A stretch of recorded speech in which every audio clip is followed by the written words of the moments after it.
नमस्कार दोस्तों, कैसे हो आप सब। आई होप आप सब बहुत अच्छे होंगे और आपका परिवार बहुत स्वस्थ होगा। तो स्पोर्ट्स लवर्स का मेरे चैनल पर बहुत बहुत स्वागत है। तो भाई आज हम डे 4 के बारे में बात करेंगे, इंडिया वर्सेस ऑस्ट्रेलिया, और थोड़ा सा एशिया कप के बारे में हल्की फुल्की खबर आई है उसके बारे में भी जानेंगे। तो चलिए वीडियो स्टार्ट करते हैं। तो भाई सबसे पहले स्टार्ट करते हैं, ऑस्ट्रेलियन टीम बैटिंग करने आती है डे 4 को। तो बैटिंग करने आते हैं हैरिस और डेविड वार्नर। तो भाई आप सब जानते हो इन्होंने अच्छी स्टार्ट दी, परंतु जो खौफ था वो देखकर आज बिल्कुल अच्छा लगा कि इन्होंने डिक्लेयर नहीं की। अपने जो एंड बैट्समैन हैं पूरी ऑल आउट करवा दी, परंतु डिक्लेयर नहीं की। तो यह खौफ देखकर बहुत अच्छा लगा।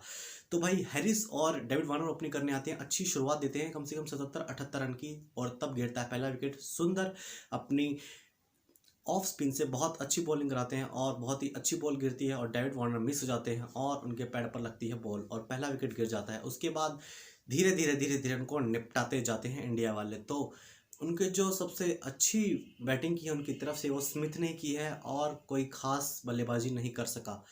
और इंडिया की तरफ से जो सुपरस्टार थे वो थे मोहम्मद सिराज। बॉलिंग लाइनअप में सिराज को आप बिल्कुल नहीं भुला सकते। कहाँ वो पिछले 1-2 मैचों में डेब्यू करके आए थे और अब टीम को लीड कर रहे हैं, तो उनकी बॉलिंग को भी सैल्यूट है। जिस तरीके से उनकी बॉल मूव हो रही थी, तो बहुत ज़बरदस्त फ्यूचर दिख रहे हैं वो इंडियन बॉलिंग लाइनअप का।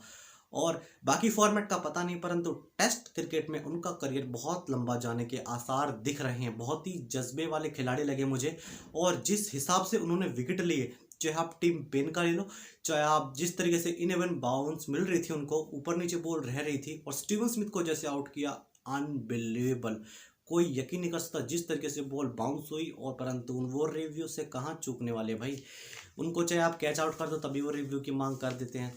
तो स्टीवन स्मिथ अच्छे प्लेयर है मानता हूँ, परंतु डिसिप्लिन बिल्कुल नहीं है और ऑनेस्टी के साथ बिल्कुल नहीं खेलते हैं। उनके कहीं ना कहीं दिमाग में चीट करने का कीड़ा बहुत भरा पड़ा है। तो इसको सुधारने की ज़रूरत है। तो इंडिया का जो जज्बा है उसको देखकर ऑस्ट्रेलिया पैनल, पूरा वर्ल्ड शॉक्ड है कि ये ऐसे कैसे मुकाबला कर रहे हैं, कि ऐसा मुकाबला इन्होंने लाइफ में पहले कभी नहीं देखा और ऑस्ट्रेलियन टीम को इतना घबराते हुए कभी नहीं देखा मैंने।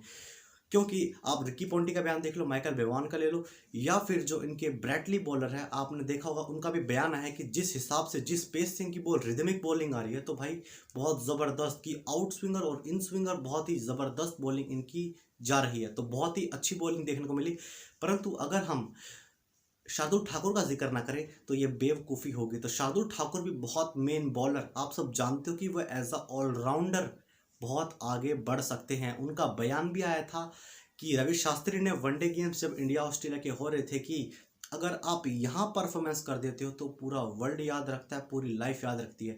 आप पूरे वर्ल्ड में कहीं भी परफॉर्मेंस कर लो, अगर आप सेना में परफॉर्मेंस कर देते हो ना, सेना यानी बाहर की जो कंट्रीज़ हैं, तो भाई आपको पूरा वर्ल्ड याद रखता है कि क्या ज़बरदस्त बल्लेबाजी किया। तो जो ये शार्दुल ठाकुर की बैटिंग है इसको भी, और जो 7 विकेट ले चुके हैं, एक पारी में 3 और एक पारी में 4 विकेट ले चुके हैं, उसको पूरा वर्ल्ड याद रखेगा। बहुत ही शानदार गेंदबाजी इंडिया की तरफ से हुई है और ऑस्ट्रेलिया को इतना घबराया हुआ मैंने आज तक नहीं देखा।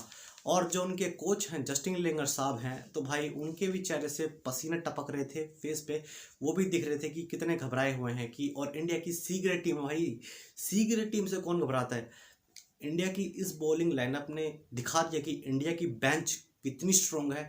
जो इंडिया के पीछे प्लेयर बैठे हुए हैं वो कोई कच्चे खिलाड़ी नहीं है, वो भी डट के मुकाबला कर सकते हैं और वर्ल्ड की किसी भी कंट्री को चुनौती दे सकते हैं। जहां जौन सा स्टेडियम आप बोलोगे, गाबा का इतना घमंड था और गाबा का घमंड टूटेगा, ये मेरा अभी आप लिख के ले लो। या ड्रॉ या इंडिया जीतेगी, हारेगी नहीं, यह मैं आपको अभी लिख के दे रहा हूँ।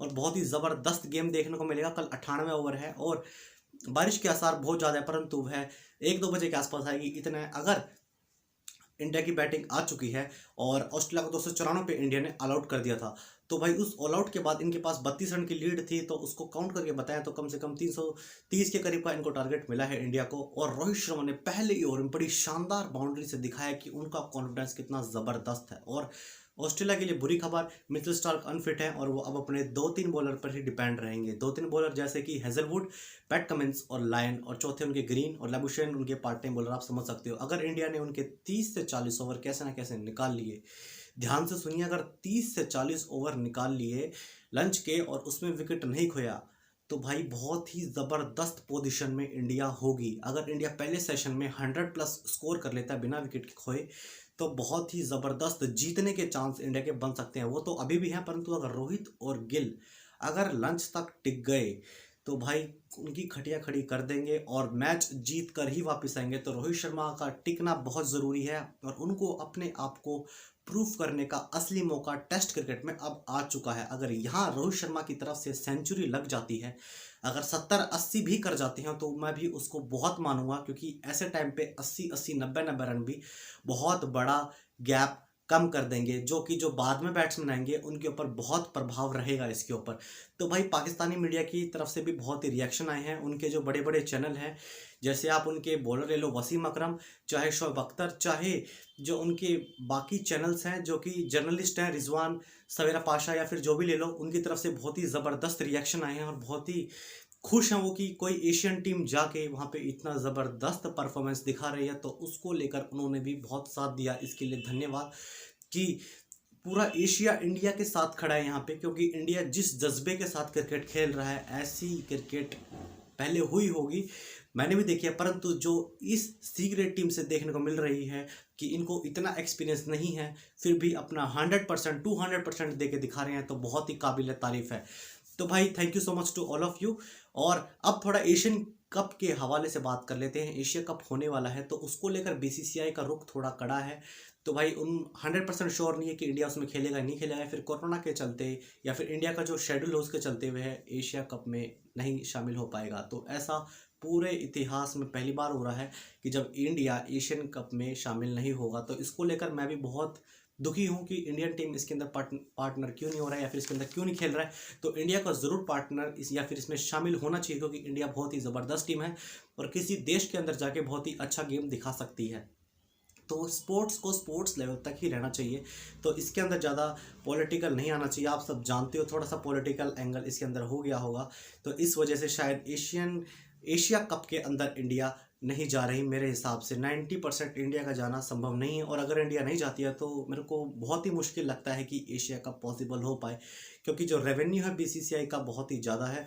परंतु अगर कितनी भी कंट्रियों के साथ हो, परंतु एशिया कप होना चाहिए और काफ़ी सारी टीमों को उसके अंदर पार्टनर या फिर उसके अंदर पार्टिसिपेट करना चाहिए। और बहुत उम्मीद है मेरे को कि विश्व की या फिर जो एशिया की टीम है उसके अंदर ज़्यादा से ज़्यादा बढ़ के पार्टिसिपेट करेंगी और अपना 100% देंगे। तो भाई जितने भी स्पोर्ट्स लवर्स हैं ऑल ओवर वर्ल्ड में, मेरे को लगता है आपको ये वीडियो पसंद आई होगी। अगर आपको पसंद आई तो लाइक करके बताइएगा और सब्सक्राइब करना अगर आप मेरी फैमिली में जुड़ना चाहते हैं। तो भाई हम एक फैमिली बना रहे हैं, तो भाई आपका साथ बहुत चाहिए। तो अगर आपको मेरी वीडियो अच्छी लगी तो लाइक करके बताइए और कमेंट करके बताइए कि आपको आज के मैच का सबसे बेस्ट मोमेंट क्या लगा। सिराज के 5 विकेट या 4, या फिर जो स्मिथ को आउट किया था, या रोहित शर्मा की चौक का, या फिर मेरी कमेंट्री। तो thank you so much for watching. मिलते हैं नेक्स्ट वीडियो में। जय हिंद, जय भारत।